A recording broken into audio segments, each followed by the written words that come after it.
I'm doing another video where I am showing you what I did to customize a wig for a customer. We do customizations here at Tia Maria Wigs, and you can find that stuff on our website.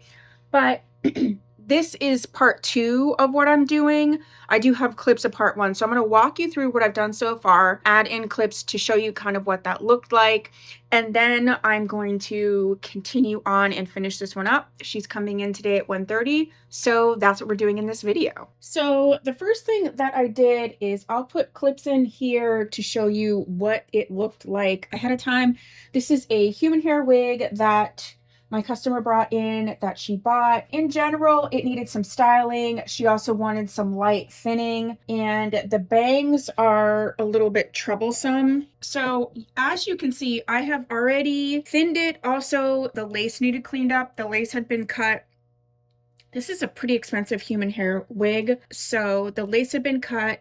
And I basically went through and flat ironed it first before I thinned it, because some of it I do believe was like how the wig was either styled or sort of how it was laying when it was in the box. So I just wanted to make sure that it actually, because she wanted it to be a little bit thinner around the face, so I wanted to make sure that it actually needed thinned and it wasn't just the way it was styled. So I went through and flat ironed it, and you can see what that looked like after that process. Then I went through and cleaned up the lace. The lace was cut in a way that it was like a little bit jaggy, so I cleaned that up. Next, then I really started working on, she wants the bangs to be laid down. The way that this wig is made and how these hairs are tied in, it really doesn't want to lay down. So I've used heat on it, and then I clipped it. This has been clipped all night, so we're going to kind of see what it's looking like now. So once I flat ironed it, I actually just thinned it right in here. So you can see from the before pictures, the rest of it is a pretty nice density. So I didn't really need to thin it anywhere but right in this little section, which is what I did. And so this is kind of where it's at right now. Now they're flipping up a little bit, but this is so much better than it was. So I'm going to go ahead and just take my comb. This is one of my favorite rat tail combs. It's by Wig Guru. You can get this on my website. So this is definitely sitting down much better than it was, although I still think it's like flipping up a bit. So I'm going to use the Renee Player's flat iron for this. So I don't want to use too high of a heat. You know, a lot of people like human hair, and I totally understand why. But one of the benefits that I like about having it be synthetic is, like, I'm going to put this time and effort in, and hopefully it stays this way. But at the end of the day, when it gets wet, it is going to need styled again. But hopefully, I mean, she wasn't really happy wearing it the way that she was wearing it. So I also think the light thinning around the face is really going to help. I mean, that's the one thing I tell people in general is, you know, this wasn't a high density scenario at all, but we have a vision of how things should look.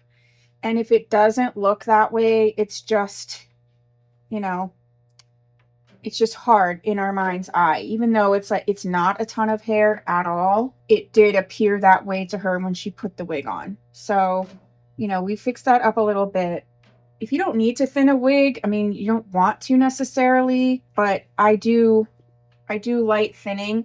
And I have a technique that I have honed. I mean, I've thinned a lot of wigs for customers, and I've kind of honed a technique so that you don't get like those weird hairs all over the place. And I feel like it ends up looking really, really nice. This is the Renee Paris flat iron. This is for regular non-heat safe synthetics, heat safe synthetics, and also human hair. I really like it because it only goes to 240 degrees right here. It's just an on-off switch, so I can't use too much heat. Also, like, you can't sit and hold it, but if you just touch it, you know, when you're doing, I mean, this is on. So when you're just doing like that, because the heat element is inside here, it comes sort of with a guard. So for those people who may not be as used to heat styling, or someone like me who does it too fast and then they end up burning themselves, this is a really good option. You can use it on your heat safe synthetics, your non-heat safe pieces. You can use it to repair. I love it for that, for repairing some like non-heat safe fibers. I use either the Renee Paris Revive Spray, which is what they suggest that you use. But I also like to use it with the Tressolor Dual Leave-In Conditioner in conjunction. I'm pretty sure I have videos where I have done it to my own wig. The issue is that these hairs want to go back. They don't want to go down. It's just how they're tied into the cap. So I have been like sort of coaxing them to be down a bit flatter. And it is working, because before it sat like up here, like way up here. I think you can see it in the original pictures. So it's working, but like I said, I had to clip it overnight and do this over and over and over again. And human hair or not, I mean, this could take more heat. And if there was something more substantial that I was doing to it, I might choose to use something with higher heat. But this is really going to make sure that we can kind of coax these bangs and this wig to sit the way that we want to sit. We're not going to do any heat damage, no matter what the scenario, even if it's human hair. I mean, you can put too much heat on it. You can leave it on for too long. You can, you know, still damage. User error, we can damage things. But I do feel like this is looking so much better than it was. I think I'll put a little bit more heat on it, clip this down, and then maybe I'll come back and see like just what the final look is and what we were able to get. I would like it to, so it's sitting a little bit more like this. So it's not much that it needs to get flattened down. So I'm going to put the heat on it, and then I'm going to clip it. And so then we will see what happens when it dries. Like I said, doing that worked, although I did that, it was clipped all night long. She's going to be here in like 2 hours. So we'll just see what we can do and get it done. The other trick that I did is this. So I'm going to go ahead and comb this down, and then I'm going to clip it. So I'm just using these styling clips.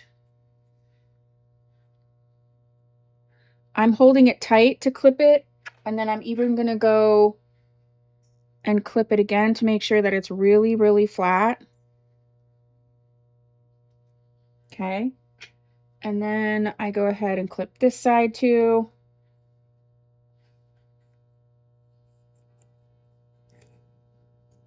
Okay. And then I'm also going to clip it right here. So it's going to be really, really flat. And then I'm going to go through and I'm just going to add heat right here. I'm just going to kind of lay this and smooth this, because this is where it's wanting to flip up. This is our challenging area. So I'm going to add the heat there, and then we're going to leave this clipped. You know, this is already flat. We don't need to worry about that. It's tied in a way where the hairs want to go back. If you've watched any of my videos, I've complained about this on synthetic wigs too, where the curls want to go forward on one side and back on the other. It's just the way that they're tied into the cap. And I actually hate that a lot. So we are just sort of coaxing this to go in the direction that we want. So please keep that in mind. Human hair or not, you know, synthetic, heat safe, the way that the hairs are tied in, the way that it's been sitting in the box, all of that really makes a lot of difference on how it is going to lay for you. And that sometimes it does take a little bit of messing around and playing around and getting it, because, you know, each one of us has like an idea or a way that we want something to look. So sometimes you do have to put that time and effort into it. I say that a lot when you have like a monotop wig that can be sort of, you know, moved around and parted anyway, used in any way. That means that, you know, you need to prepare it to go in the direction that you want it to go. All right, so I am just going through one more time just to make sure this is as flat as it can be, and then clip it, and then I'll leave it until she comes in, and hopefully she's happy with it. I think that she will be. I mean, I feel like it looks much better than it did when she came in, but also much closer to the vision that she has. You know, the other thing is, I do these tutorials, and if you're comfortable, you can do the customizations yourself. That's great.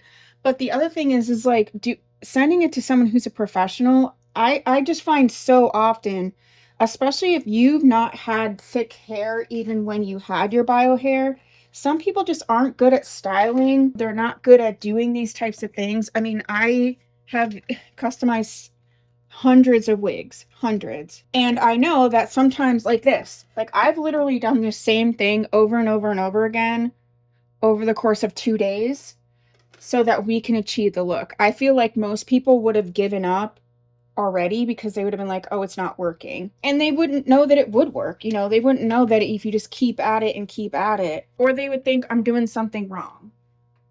So sometimes it's just easier and less stressed to just send this to a professional. If you're local, you can bring your wigs into me. But I also have people who send in customizations, like they mail them to me, I do the customization, and I mail them back. And you can find out all that information on my website, tmwigs.com. But okay, I think we're in a good position. I'm going to just leave this sit here like this. And I will film one last sort of final shot when it's all done. And then I'll actually come back when she leaves and let you know what she thought. Did we need to do anything else? I mean, we all have, like I said, we all have something in our mind. So I might think this is good for her, but she might want something else. So this was sort of a step one. And that's the other thing with customization. Sometimes it's a multi-step process, but it is sort of definitely tapered down on those two sides. The bangs are moving forward. I flattened it all out. It looks polished. And so we'll see what happens. Okay.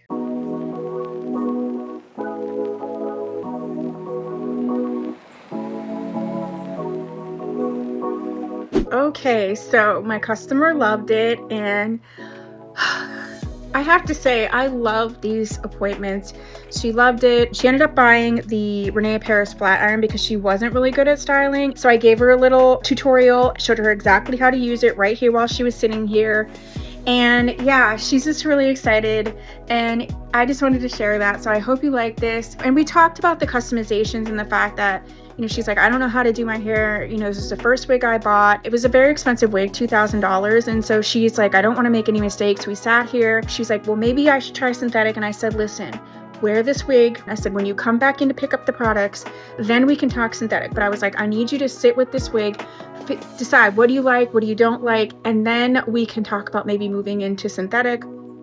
But overall, she looked very pretty in the wig. And so, yeah, I hope you like these types of videos. And if you do, please give me a thumbs up. If you haven't subscribed, please do so. And I'll see you soon.